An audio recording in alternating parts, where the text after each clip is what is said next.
Hey you guys, good morning. I hope you all are having a God-filled morning. If you haven't already, please subscribe to the channel, like it, hit the bell button to be notified on future videos. Help me out, guys, because the Lord wants me to get this across to as many people as possible, and the more the channel is having activity on it, the more it will be thrown out for others to see.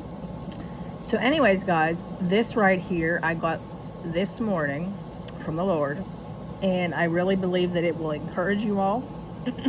And I got it as soon as I woke up, and I just really felt that it needed to be said.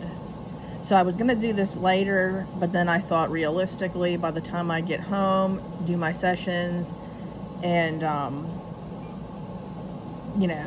eat dinner and all that stuff, that I'm probably going to be so tired that I might not be able to get on. But you know what? I still might get on tonight. We'll see. Okay, so I want to go and discuss about how people can turn their promise into way longer than it has to. So, that being said, we have to know that the Israelites' promise was not supposed to be 40 years. Okay, they made it as long as they did. One thing God is trying to exercise across to us in this is that we have to be separated from a lot of people, like isolation. Like, let's take Joseph.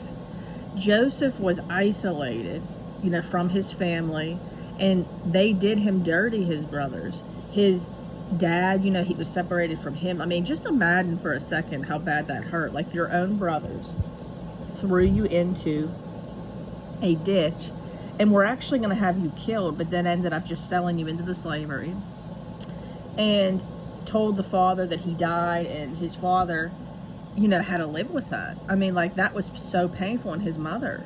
Okay, so think about, I always used to think about that particular story, but this was targeted to me this morning. But when this was done, God was not concerned about their discomfort. He obviously hated that they were hurt. Like, it hurt him that they were hurt.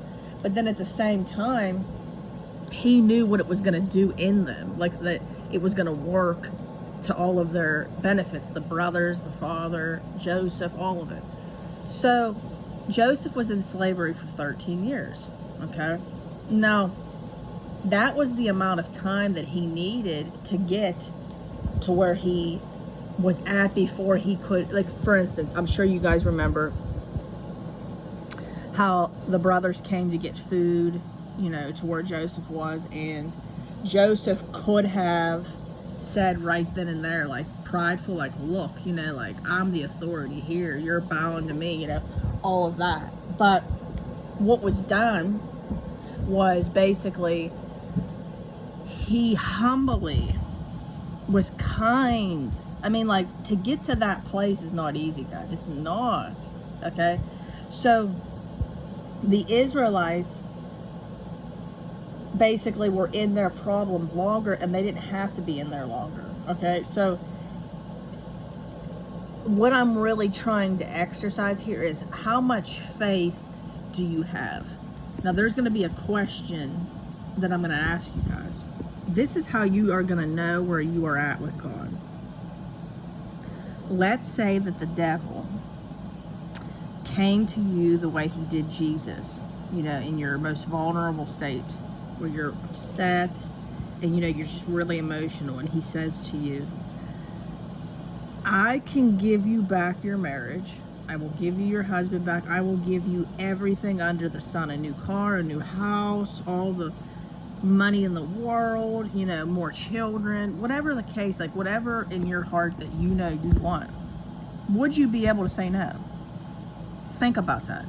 And I want you guys to answer that question by putting it in the comments. So give me your answer and be truthful. There's no judgment here. There's no condemnation, because here's the thing. God is intending on getting us there. Okay? So we can't, be dishonest, because he knows our heart anyway. But that is his intention, is to get you to the point to where you can say no. So I can honestly tell you that I would rather suffer, and this does not mean it would be easy, not at all, than take anything from the devil. Now, that might have not been the case before. That might have not been the case before, because back then, you know, my emotions and being weak and stuff like that, but like God brought me to there. So what he's trying to do right now is, you know, have deliverance. We can't be comfortable where we're at. Okay, so like the Israelites, they were comfortable in their codependency. So the way that Egypt treated them, you know, basically really, you know, punishing them, you know, in the slavery and all that, they became comfortable in that type of environment. So God doesn't want us to be there. Like, for instance, are you comfortable, you know, maybe having some scraps from your husband? No, you can't. That, and you're afraid to set boundaries, because if you set the boundaries, you hold them accountable, and you're doing the things that are manifesting their flesh, okay, and you're growing their spirit. Are you afraid, you know, they're not going to want to talk to you? You can't be comfortable in the situation where you are preventing their spirit from growing. So like, whatever's going to grow their spirit, you get right up against it. You use that authority. You use it. Because I'm telling you right now that by you not doing it, you're going to stay stagnant. You're going to stay there. You're not going to see anything, because how can their spirit grow without doing that? This is how people stay in their season longer, okay? Because see, they're afraid to exercise the uncomfortable stuff, okay? So then let's take also the Israelites with the false gods. There's, you know, like, we're all different types of things, but in our day, it would be anything that came before him. So like our money, our car, our, you know, beauty, our, you know, physique, our, you know, it could be anything, guys. Our family, our friends, alcohol, anything that comes before him is basically a god. That is idolatry. And God is a jealous God, and he does not want any of that to take place, okay? So he's going to do everything he can. He'll strip you of it, okay? Now, in some cases, he'll allow you to do it. He'll allow you to do it because he wants to see what you're going to do. Now, I'm going to be quite honest with all of you. I think I told you guys this in the past video. I'm not perfect. You know, I may be your coach, but the devil tries me too. So right now, the highest level of witchcraft is going on. Like, I posted this in the group the other day. Like, the highest level of witchcraft is going on. Now, I've been having urges of things. Like, I'm sure you guys can all relate. Like, I've been talking to people that have had the same thing take place in them, where they're having urges of things that they never experienced before ever. So right now I'm having like urges, like, to almost not rebel.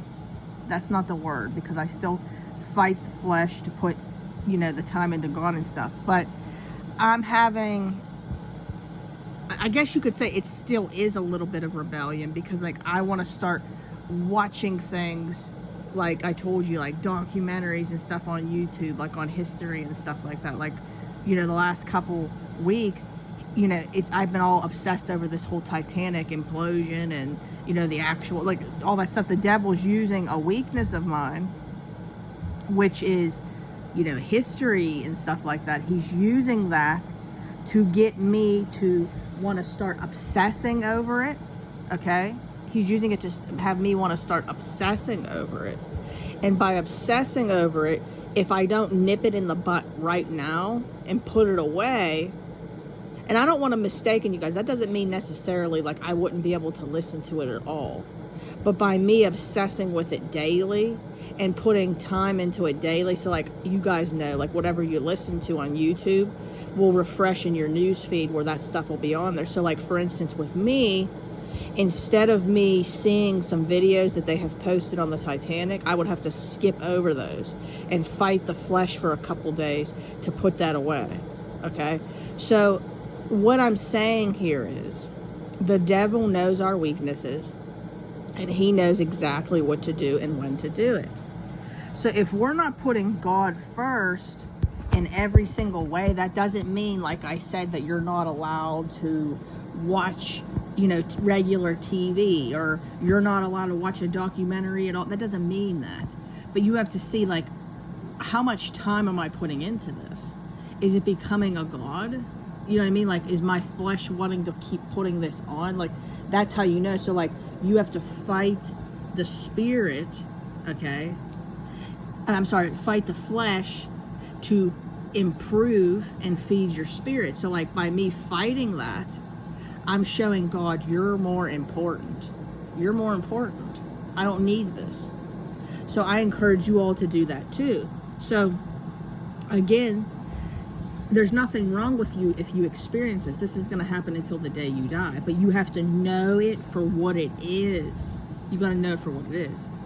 So this could be absolutely anything, like I said. Like, say, you can say to yourself, if something happened to my car, if something happened to my house, if something happened to my physical appearance, would you literally flip out? Like, would it, like, be the type of thing to where, like, you would not be able to go on?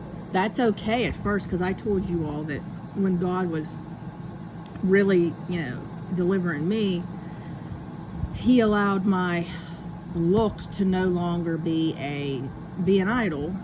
And he allowed, like, a bunch of weight to get put on me hormonal, like, where people will say, like, I'm not overweight, but to me, I feel that way because I'm just so used to being so, like, small. Okay, and that doesn't mean that you're better. I'm not saying that means you're better if you're small or you're not. But basically, if I was overweight, like, it was the type of thing to where I would be so upset, like, if I gained 5 pounds, like, because I had an eating disorder. So my point is, God used that to deliver me from being so obsessed with my weight and obsessed with what I looked like. So it's the same thing with you all. Whatever needs deliverance, he's gonna do it.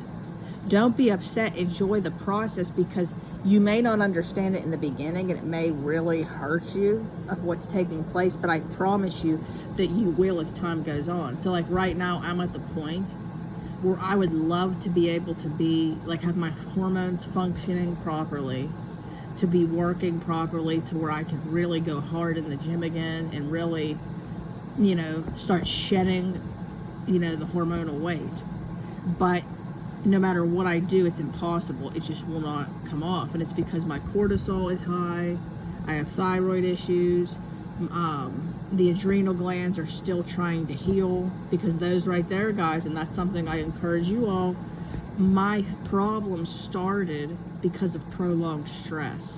I was under so much stress for 3-4 years, and basically it was due to the marriage trouble. It was due to the 8 deaths in my family in a year, my brother getting on drugs, my mom being a widow, like, watching all of this, my noonie being a widower, suffering, watching this for such a period of time, it caused my adrenal glands to just give out. And the adrenal glands are so important. So please, guys, I encourage you to take care of yourself. I want you guys to all, and this is because I care about you, get yourself some magnesium complex of some sort. Get, like, a pretty good brand, like, on Amazon, and take that every day. I'm telling you, it's going to help you manage your stress so much. It's natural. It's a supplement. I take it every day. It's helped me so much. I wish I would have took it sooner. Take it first thing in the morning. You also can take ashwagandha. That helps with stress tremendously. That's on Amazon too. I buy the one that's like $10. It works really good. You get, like, a good amount. I take the ashwagandha and the magnesium complex every morning, along with vitamin C and vitamin D and zinc and B every day, because those are the ones that help your immune system. But take care of yourself, guys. Eat a proper diet. Eat a proper diet and basically prioritize yourself, because I'm telling you, you know, it's not fun. It's not fun when you're not feeling yourself and, you know, you're in like bad health, and that can come to every single one of us. Again, we have to understand that just because we're living right now, our last day could be tomorrow. I've seen so many people die young. I'm telling you, just because, like, a lot of young people, they think that they're invincible, and they're not. But anyways, God can allow, you know, at any given moment, you know, for us to perish. And that doesn't mean that he doesn't love us. It was just our time to go. But he also gives us common sense. So like, if we're eating a poor diet, we're not sleeping well, and we're not taking care of ourselves, if we come down with stuff, that's not his fault. So anyways, it says in the Bible to honor your temple. Now honor your temple, guys. Take care of yourself. So I want to conclude this video with basically saying that we can allow our journey to be way longer, which I've said countless times, and anything that's coming before him, okay, basically is God. We have to work on that. We have to fight whatever the devil is sending our way. And then as far as the separation, it's necessary, because if we don't separate from our spouse and other people and go through that isolation process, we will not build that relationship with God. We need to have that relationship built with God to where nobody interferes, and then we're able to, when the spouse returns and other people return, we're so grounded in him that we can't be shaken, we can't be moved. So that's why this has to happen. He has to show us some things right now. With them being gone, he has to show us some things in order to be able to get us where we need to be. Like, he can't have distractions around and be able to show us what he needs to show us. He wants to have some encounters with us to really show himself. And then after he performs this miracle, you'll never doubt him again. But is doubt in your way? Okay? If doubt is in your way, how can he perform this? You have to know that he will do what he promised, guys. Anyways, guys, I hope you have a wonderful day. If you haven't already, you can email me at deadmarriagesredeemed@gmail.com to book your one-on-one session. Come on over and join the Facebook group, Dead Marriages Redeemed. And like I said, like, share, comment, subscribe. Let me know what you want to hear next. And as far as I keep getting comments on my story, I have things in the videos of bits and pieces, and anybody that has done sessions with me, I give you way more information. But I am going to be obedient to the Lord, because again, my protection, your protection, is in obedience to the Lord. So when he's telling me not to give the full disclosure of everything, I'm going to listen, because if I don't and I rebel, that's something I have to deal with the consequences of, not you guys. And I encourage you all to do the same thing. The devil's never going to quit fighting you. So if you're sharing too much information with too many people, that's not going to be good for you. Okay, so I'm telling you now, you have to make sure that you are going to the right people. So like, for instance, I was assigned to you guys by the Lord to do marriage restoration coaching. So when you're sharing that vulnerable information with me, this was part of my assignment. God is okay with that. But if you're going to many different people, like family members, you know, churches, whatever, don't be surprised if monitoring spirits that are attached to them get inside your life and cause havoc. I've learned way too many times, guys. And not to mention the devil using them to discourage you. All right, guys. I hope you have a wonderful day. I love you. Remember, God loves you more. Bye.